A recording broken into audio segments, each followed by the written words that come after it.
Today on Livetalk, we are discussing challenges in the health sector in Zimbabwe and how they are affecting people, especially those living with disabilities, and how Zimbabwean diaspora can help to address these issues affecting the health delivery system in this Southern African nation, which used to be SADC's breadbasket. But first, let's take a look at what is happening elsewhere. Some Zimbabweans living in Botswana say despite recent concerns over toughening conditions for migrants in that country, they still manage to eke out a living. Botswana recently introduced the policies protecting some sectors from foreign control. This has resulted in many Zimbabweans failing to venture into various businesses. Mqondisi Dube has this report. Umnyaka ka-2025 waqala ngendaba zokuthi leBotswana lizamisa ukunikeza ababalisi bokuza kanye labatshayeli bamaloli amaphepha okusebenza kulelo lizwe. Uhulumende omutsha njalo uqhubeka ngohlelo lokubamba ebuyisela emuva abangena kweleBotswana ongekho emthethweni. Inani eliphezulu ngabadabuka eZimbabwe noma nje kunjalo abanye abeZimbabwe abafana lo mnumzana Michael Dube osebenza ukulungisa izimoto esemodisani uthi kusaphileka kweleBotswana. Kona kufani kungconywana khona okunje but akufani kona ukuthi la ukwanisa ulaluthola le imali empuphu nje akufani. Hayi abantu basebefuna wena kubona kwaphela ukuthi uziphatha njani. Nxa la uziphatha kahle hayi labo baphila nje kanjalo ukuthi wena ungumuntu njani. Nxa la uziphethe kahle hayi lawa sonke abalenkinga. Ngapha ngani kungconywana khona. Nganethola ephalitshanyana. Uhulumende weBotswana swafaka imisebenzi eminingi yezandla ngaphansi koluhlu olumele lubekelwe izalwane zakulelo lizwe kuphela, kodwa lokho akukaqiniswa kakhulu noma nje kungumthetho. AbeZimbabwe beqhubeka beyibo ababambe ingatsha ezifana lokwakha, ukunusela kanye leminye imisebenzi yezandla. Umnumzana Titus Nqumalo okumsebenzi wokwakha uthi oqhakathekileyo kweleBotswana ukuthi umuntu athembeke njalo atshengise ubungcithi kumsebenzi wakhe. Impilo esiyiphila yakhathesi ngeyoku thi uzwanane labantu ube ngumuntu olobuntu. Nxa usenza imisebenzi othe uyayazi uyenze ngendlela eqondileyo ukudalele imisebenzi eminengi uphila usiya phambili. Unqumalo uthi lokho kulethemba lokuthi uhulumende omutsha weBotswana uzagcwalisa isithembiso sakhe sokunikeza abeZimbabwe amaphepha okuhlala kweleBotswana njengokutsho kukaMongameli Duma Boko. Abasihlukuluzi kangaka abatswana amfuni ukuthi ngibafake endaweni engayisiyo okwamanje baba. Abasihlukuluzi kangaka bayafisa ukusebenzisana lathi kuhle. Kodwa thina ngapha izikhathi eziningi yithe sisuka sidale ukuthi bagcine besifaka ilihlo ngendlela esenza ngayo kumbe ngesimo ngezimo eziningi esitholakala sesikizo. Ole bhizimusi yokukhanda izimoto ezitshayilekileyo umnumzana Thembelani Ncube uthi eBotswana lokho kusaphileka. Khona kuyayehla kuphakame kwehle kuphakame akufani na before kube kungane kungcono, but khathesi hayi kwabe kulonke kusiya phansi kusiya phezulu. But ngaphandle kwele South Africa eleBotswana lenani eliphezulu abantu bekhaya kumazwe ancelelane leZimbabwe. Uphenyo olwenziwa luhlangothi lukahulumende olubona ukubalwa kukaZulu lokunye olweZimbabwe National Statistics Agency lwaveza ukuba kubula abadabuka eZimbabwe abafika phose inkulungwane ezingama-50 i-47,928 abahlala kweleBotswana ngomnyaka ka-2022, kodwa inani leli kucatshangelwa ukuthi liphansi kakhulu ngoba kaligoqele abangena kweleBotswana okungekho emthethweni. Ngumqondisi Dube, VOA Gaborone, Botswana. Back to our story, Zimbabwe's health sector is facing many challenges ranging from lack of funds, essential medicines, inadequate human resources, and decaying infrastructure. These challenges are affecting many people, especially those living with disabilities, and as most hospitals do not have infrastructure and equipment to cater for them, they find it very difficult to access health facilities. The government on its own is failing to fulfill its obligations to provide health to all Zimbabweans. Many experts in the sector are also leaving the country for greener pastures. Most government hospitals and clinics don't have enough medicines and equipment, leaving most Zimbabweans who cannot afford private hospital bills dying from curable diseases And to assuage this problem, Zimbabweans in the diaspora are donating their skills and resources like funding, training and technology transfer, just to mention a few interventions being done. Although some have already started such initiatives, it is not enough to address the challenges. We will discuss more on the issues affecting disabled people this Friday on our live talk show. Let's take a short break. Please stay tuned. We'll be right back. In times of change, when the world seems uncertain and what we hear doesn't reflect what we see, we seek the truth. When we are told only part of the story, we lose trust. In moments of crisis, our dreams, hopes, and wishes for a better tomorrow depend on a free press.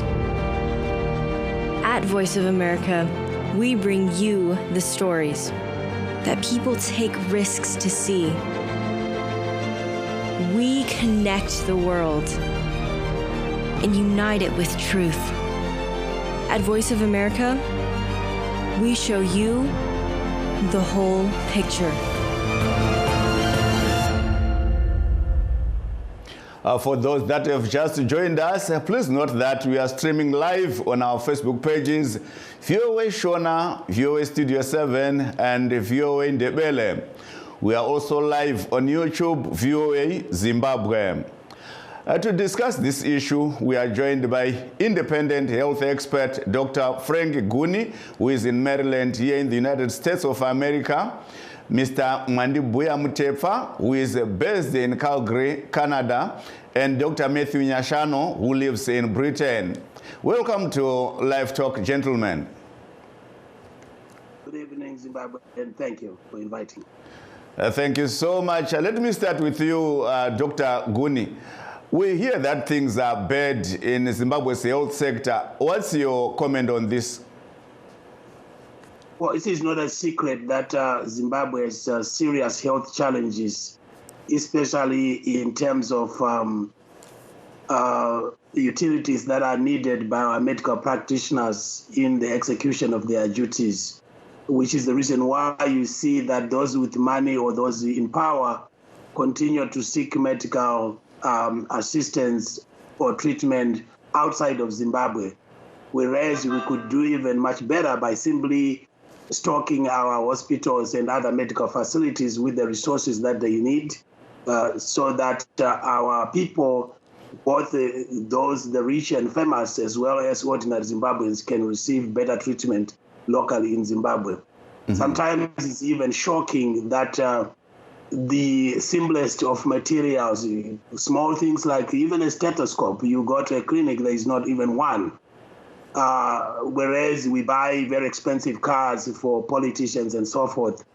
So the general view is that our health sector is not getting the necessary attention that it should receive, because a nation that is not focusing on its health sector is a nation that is doomed to fail in whatever it does, because you need a health workforce in order to continue producing and manage the economy of a country. Thank you so much. Please do stay on the line.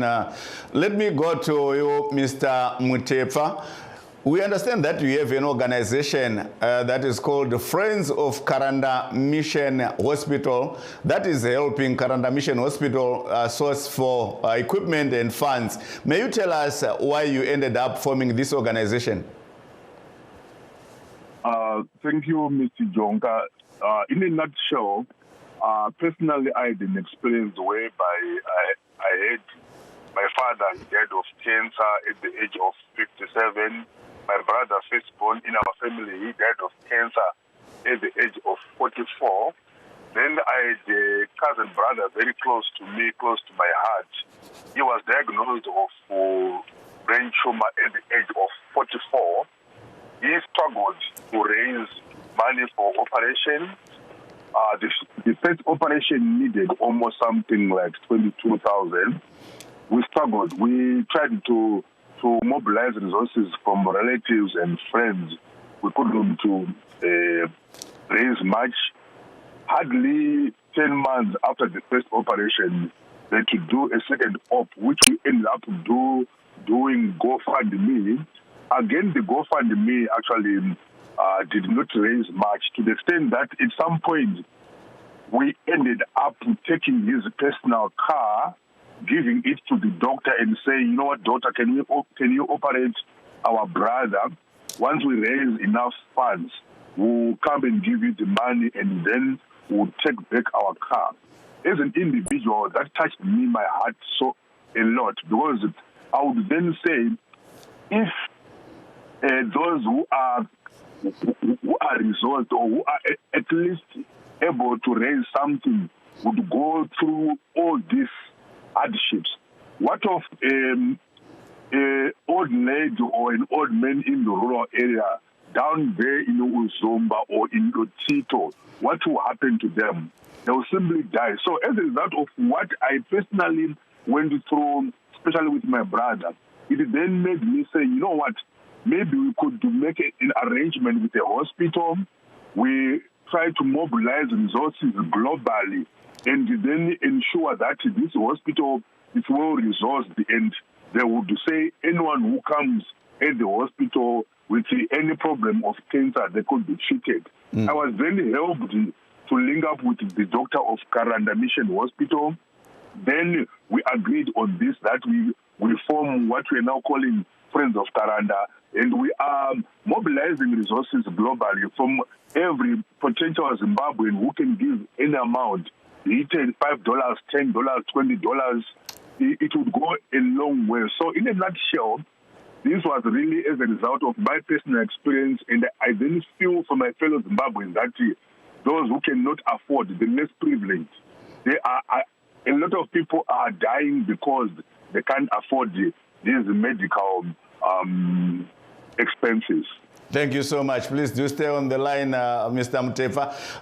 And Dr. Nyashano, we know that most hospitals in Zimbabwe, they lack facilities for the disabled persons or people. And many Zimbabweans in the diaspora have been and are still sourcing wheelchairs and other facilities that can be used by the disabled persons. What do you have to say about this?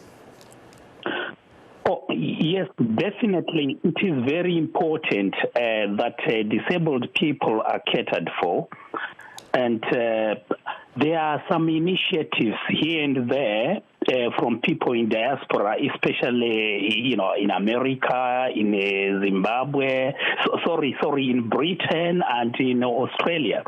And these people are doing quite a good job to try and help with what they can. But as a health strengthening specialist myself, working in sub-Saharan Africa, one thing that I would say about Zimbabwe is that before even people who are abroad start supporting the health system, there is need for the government to actually get organized, have working systems. The infrastructure of health in Zimbabwe is out of date.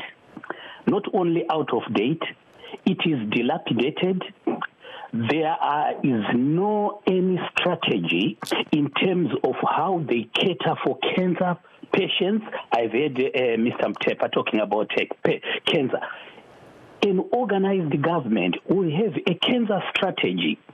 And everyone, like Mr. Mtepa's organization, will then be connecting with the ministry and the hospitals like he's doing now. And we know that the health system is now being held by international organizations in the face of dwindling international support, the pulling down of the USAID. The Department for International Development in Britain has pulled down also some aid, which actually helped such countries. And then it is the time that governments should actually say, what do we have in terms of resources? Zimbabwe boasts of more than 63 minerals.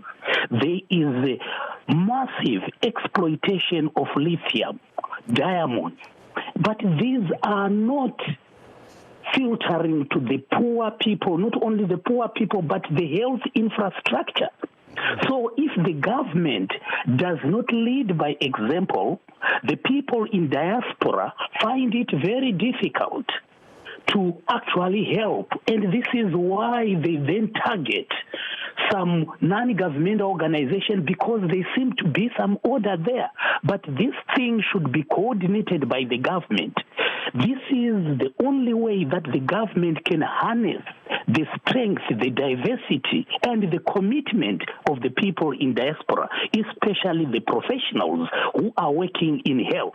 Mm-hmm. So this is all about the policy. This is also about building confidence.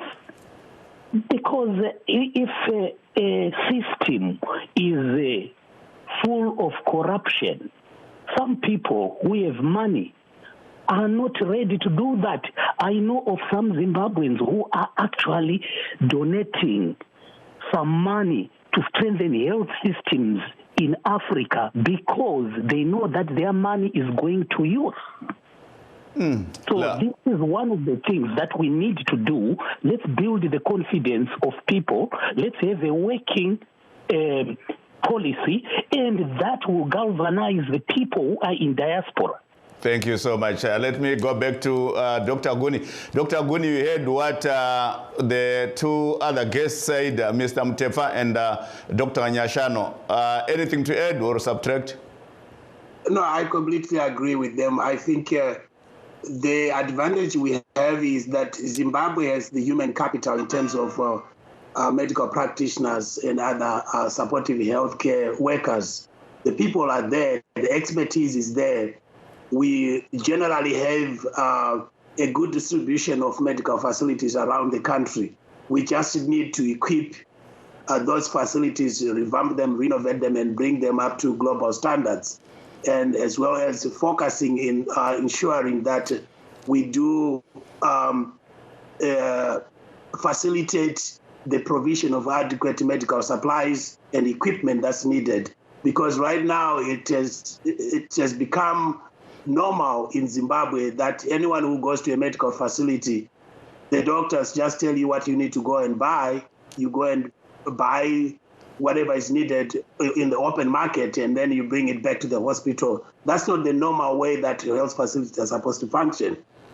The private sector and the public sector should not operate at the same level or under the same rules. By definition, public sector means it should be available to the public. And we have turned our public sector health facilities into private entities where people just go and get prescriptions and then they struggle to get basic stuff. And that shouldn't be normal. We have normalized abnormal in Zimbabwe in terms of healthcare, and I think we should move away from that. We should go back to the provisions of the Abuja Declaration, whereby we spend between 15 and 30% of our budget towards healthcare. Once again, because a health nation is a nation that can look after itself. Thank you, Dr. And we need to reprioritize our resources. We have a lot of minerals. We should use that money to ensure that our people are well taken care of. The well taken care of people will work in the industry and will be able to make sure that our country moves ahead with development. Thank you. Thank you. Thank you. I'll come back to you. Let me go to Mr. Mtefa. Mr. Mtefa, we see that you are working with Karanda Mission Hospital, which is a private hospital. Why did you not work with public institutions? In the first place, when I was thinking about this project, what I had in mind was to work with the government. And what then immediately came into my mind is information that I picked during the time my brother was being operated. I'm sure some of you may know that today at Parenyatwa Hospital, there is what is called Unity D. Unity D, it's a ward that has almost been privatized, like the previous speaker has just said. So you find that at this moment, the government is actually privatizing their institution. So I said to myself, if I would approach government and try to establish something that would cater for the poor or those people who are less privileged. How would the government check this when they have privatized Unity D at Parerinyatwa? And for your information, when my brother was hospitalized, the two times he went for the operations, the charge per day is $200. I can tell you that my brother, unfortunately, he eventually lost his life. He left a bill there which was more than 2,000, and that's just for 10 days. So you find that I had to go for a mission hospital because we know that mission hospitals generally they are run from a church point of view. The missionaries or pastors there, they are very compassionate. They think of people first. Unfortunately, and I have to say this, it looks like currently our government is not thinking for people first. So, I had to target Karanda Mission Hospital because of what we know about it. Karanda Mission Hospital is one of those mission hospitals which is doing wonders in Zimbabwe.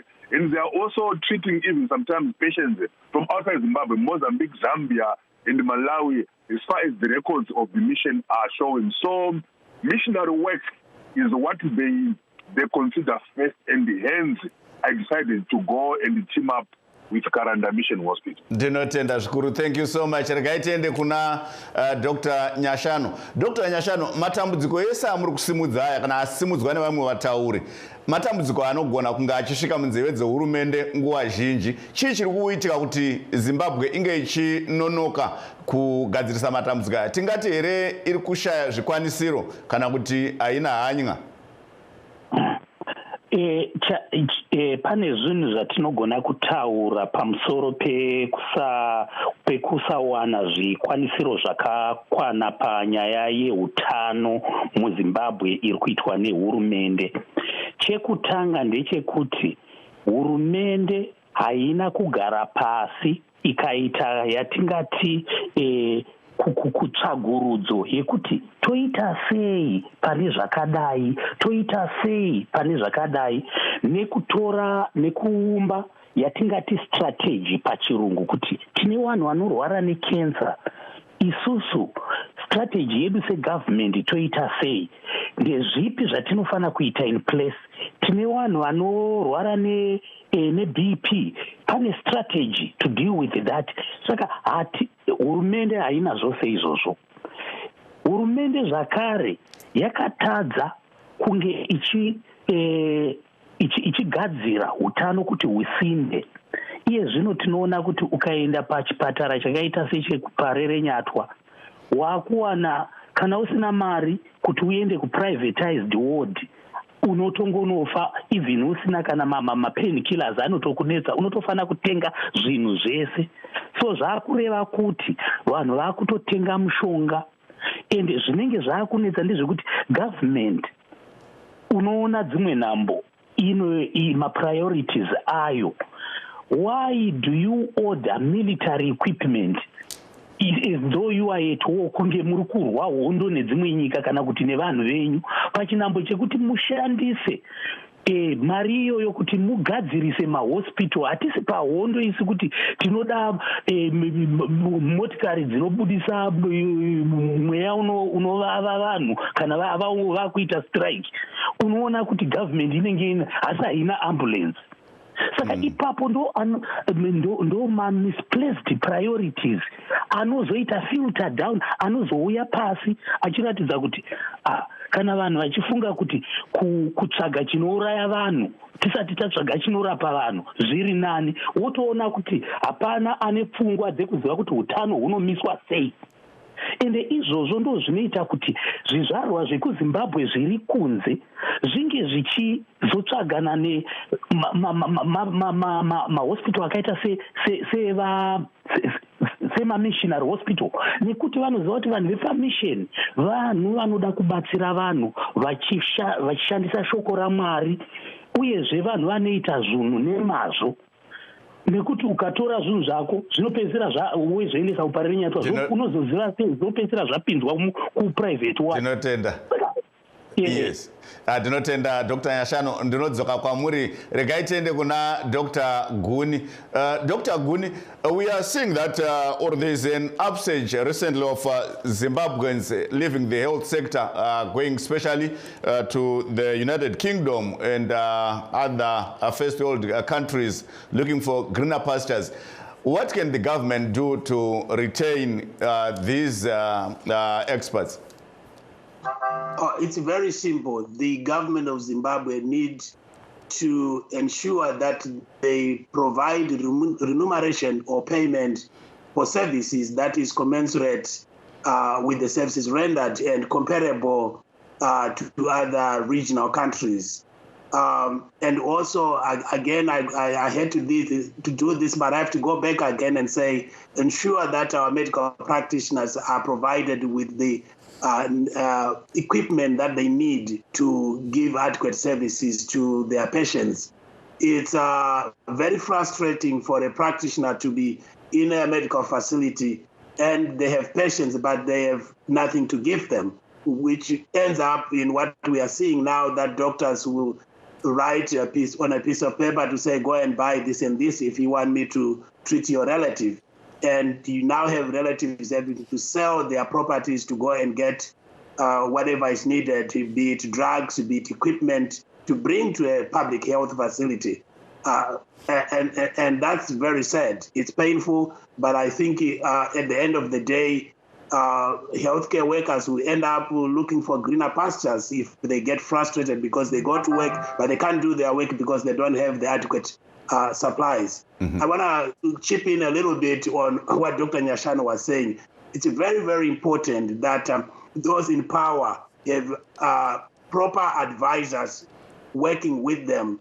For example, President Mugabe used to have a presidential health advisory team that would advise him on health matters. That helps to link the politicians with technocrats, because politicians are just good at looking on their political side. Thank you. But we need technocrats who understand how this field works, what is needed in order to provide adequate health care. Thank you so much, Dr. Guni. Regaiti ende kuna vamutefa nokuchirongwa chave kupera. Vamutefa, zizva munotarisa kana muchitsvaga rubatsiro, what exactly do you ask for from those who can help in your cause?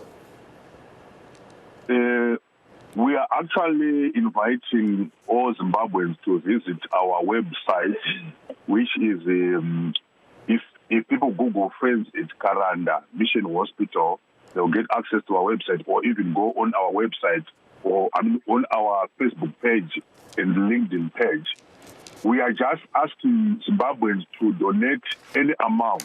We are saying, for example, if 100,000 people donate $10, that's 1 million. And I can safely say right now, on average basis, the budget for Karanda Mission Hospital treating all illnesses, all sicknesses, it's 1.5 million. So we are just saying to Zimbabweans, let's not look for donations from international organizations or non-governmental organizations. Thank you so much. Us as Zimbabweans. Thank you so much. Unfortunately, we have to end today's discussion here. Thank you, Mr. Mandibuya Mutefa, Dr. Frank Guni, and Dr. Matthew Nyashano for being here on Live Talk. That brings us to the end of the show. Thank you all for joining us. This is Jonga Kandemiri in Washington.